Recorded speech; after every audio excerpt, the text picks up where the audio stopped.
We're now going to go to Amman, Jordan. We're going to talk about the humanitarian relief efforts that have been going on in the region, not just Gaza, but throughout the area. We're going to be joined by Karl Schembri. He is the Middle East Regional Media Manager for Save the Children. He lived in Gaza for 4 years and then went through the last conflict back in 2012. Karl, thanks very much for joining us. We appreciate it.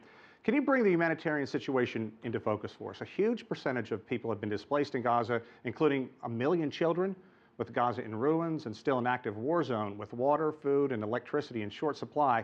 Give us a sense of how dire the situation is. Well, it's completely a desperate situation. The people who are fleeing for some kind of safety, even in schools, as we have just heard from your reporters reporting just now, people trying to seek shelter in UN places where one would expect the sanctity of the civilian nature of these institutions to be respected. It isn't. People are coming under fire wherever they go. And that includes our own aid workers who are trying to do their best to reach out to the most vulnerable, those who are most in need. And they are risking their life to do that. As things stand, we are in no position to offer protection to civilians. It's neither the UN, nor the Red Cross, nor the Red Crescent. Save the Children. We are working with the displaced people.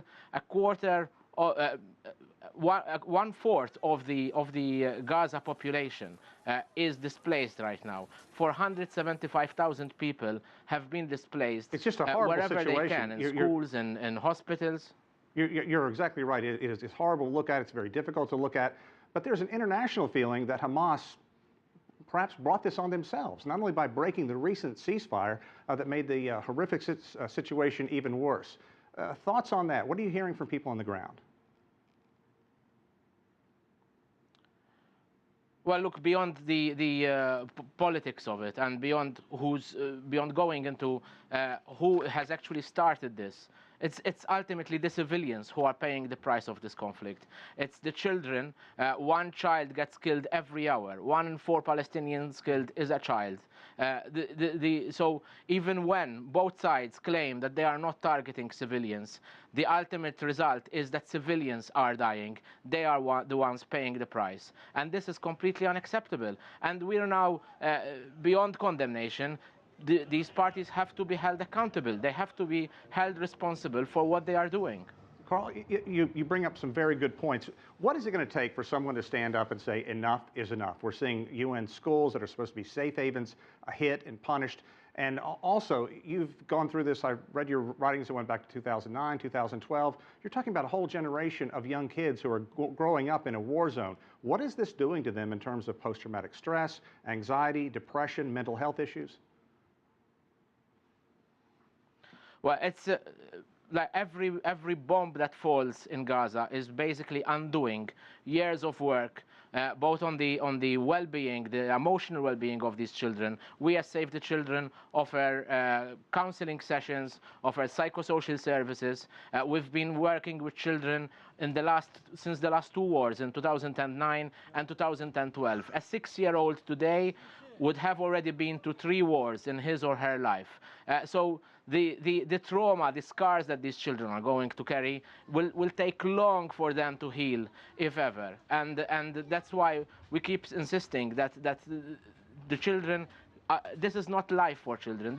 No child deserves this, neither the Israeli nor the Gazan children. That's why we are calling for an immediate ceasefire, and also for attacking the root causes behind this conflict, including the blockade. The blockade needs to be lifted. These children, even before this war started, I used to work with them, and I was there, and I could see they're craving for life. They want to have a childhood. They draw gardens and football grounds and children playing in the street. That's what they love to have.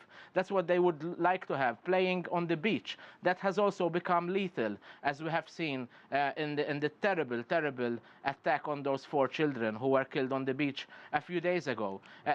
This is just unacceptable. And what will it take for someone to stand up? The people are standing up across the world. People from America to Europe, people are saying enough is enough. This is not life for neither the Israelis nor the Palestinians. There has to be the element of humanity and common sense and even the very instinct of survival. People cannot live like this. Karl Schembri, Save the Children It's Middle East now Director. up to the politicians to understand.